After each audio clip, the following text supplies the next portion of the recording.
Good afternoon, everyone, and thank you so much for joining us again for another coffee break. My name is Lauren, and this week is a bit different than previous weeks. Joining me is basically the entire New York office. Many of these faces you'll recognize from previous coffee break sessions, but as a refresher, joining me are Kat, Dom, Frankie, Sean, Nick, Natalie, and Sarah. As we've mentioned before, over the next several weeks, Kivu will be hosting a series of video blogs to help bring awareness to everyday computer users and what they can do to better protect themselves from potentially malicious threats. So with that, this week we'll be discussing something that has been becoming more prevalent over the last few years, and that's ransomware. For those of you who don't know what ransomware is, it's basically a type of malicious software attackers use to block you from accessing your own data. These attackers encrypt the files on your system and add extensions to the attacked data in order to hold it hostage until the demanded ransom is paid. So with that, how does someone end up being a target of ransomware? So the two most common methods for an attacker to gain access to a network and deploy ransomware are through phishing emails and/or open remote desktop ports, aka RDP. The phishing emails are typically more sophisticated today than they were a couple years back. The email will typically prompt a user to click on an attachment or navigate to a URL. These prompts may be the ransomware itself, or it may contain other malware, which enables later access to deploy ransomware at a later time. When remote desktop or RDP is enabled and internet-facing, threat actors can brute force access or purchase compromised credentials from the dark web. They will then use this access to deploy the ransomware and even potentially laterally move to other machines in the environment. So what about prevention? Is there anything a user or a company could do in order to better protect themselves from these types of attacks? Yeah, definitely. Every day we're seeing companies report network breach. This can cost organizations a lot of money. Sometimes companies aren't aware of how to protect their network. So a few security recommendations would be backing up any files that are stored on devices regularly. If ransomware occurs, the files can be restored for backups and productivity can continue. Another recommendation would be to disable remote desktop protocol or RDP, as Sarah was talking about, and doing this on all machines and making sure that all remote access is occurring behind a VPN or virtual private network. And then the last recommendation would definitely be to make sure that appropriate antivirus solutions are up to date and ensuring that they're patched and they have the latest threat definitions. So now that we know a little bit more about what ransomware is and how to better protect ourselves, let's talk about some of the most common variants. And Frankie, I know this is one of your favorites and you've worked a number of REvil and Sodinocobi cases. So are you able to provide an overview of this group in particular? Yeah, definitely, Lauren. So REvil, Sodinocobi, they came onto the ransomware scene roughly April of 2019. And this highly evasive and new ransomware made a splash in the cyber community relatively quick. So REvil takes many different measures to prevent detection by antivirus and other endpoint protection software. And it's definitely among the top in the ransomwares when it comes to stealthiness and evasiveness. So REvil was initially seen using key Windows server exploits and also SMB exploits or server message block to infiltrate and also infect their victims. And they've also started using phishing as well as exploit kits. So threat actors are experienced and very responsive, but unfortunately, REvil, Sodinocobi, is also joining the growing doxing trend, threatening to publicly shame their victims that don't pay.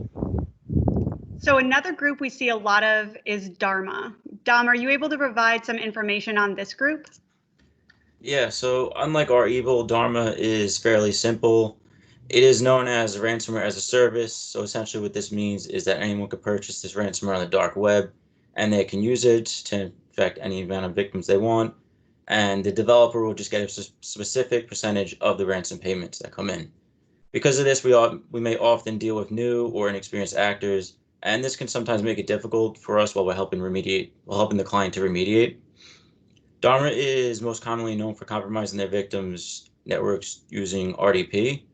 To do this, they could use a port scanner to locate any open RDP ports, and the RDP port is 3389. However, some people may think that changing the RDP port from 3389 to something else may help solve this issue, but in fact, it really doesn't. Using a port scanner, these threat actors are able to locate a vulnerable RDP port, even if it isn't 3389. And likely one of the most well-known variants out there today is Ryuk. They are in the category of what we call big game attack groups. Nick and Natalie, do you have any updates on what this group in particular may be doing today? Sure, Lauren. Well, Ryuk, which is appended with a .ryk extension, is a variant of ransomware we're seeing quite often in our cases. We suspect that there's some type of partnership with Emotet and TrickPot, as these banking Trojans are also present in our Ryuk cases. These banking Trojans will harvest network credentials and identify vulnerabilities in a client environment for Ryuk to enter at a later time. In Ryuk cases, we typically see the initial compromise performed through the TrickBot banking Trojan. This is normally distributed through spam emails that contain a malicious link. Yeah, and furthermore, we've also identified Ryuk using Cobalt Strike. While this application is a legitimate penetration test tool, we have identified it being used as malicious purposes to maintain a secure and undetectable foothold in the network, potentially reducing the chances of interruption before or during the execution of an attack. Also, when dealing with Ryuk, we see their ransom demand significantly higher compared to other groups. We have seen their demands in the $1 million range. The reason for their demands being so high is because they tend to do research on the companies they attack, knowing information like the company's finances. So speaking of banking Trojans, as you both just mentioned, these are typically coming through phishing emails.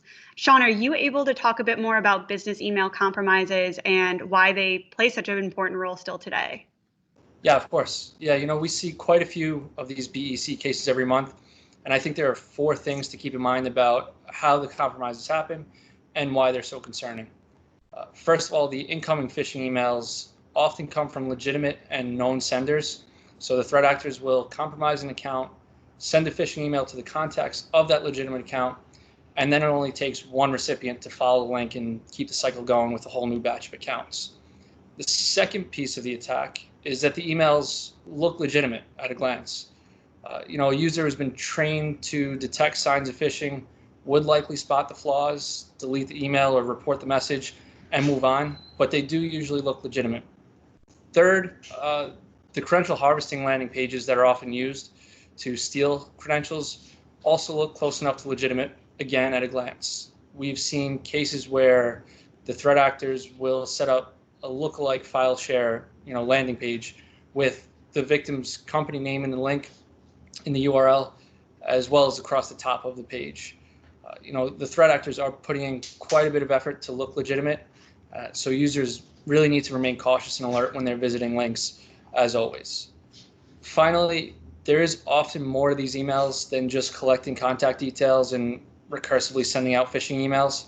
As mentioned in many of the ransomware incidents that we see, phishing emails are the initial attack vector, often leading to the installation of banking Trojans like Emotet and TrickBot, as we've heard, which can then result in ransomware events or fraudulent banking transactions.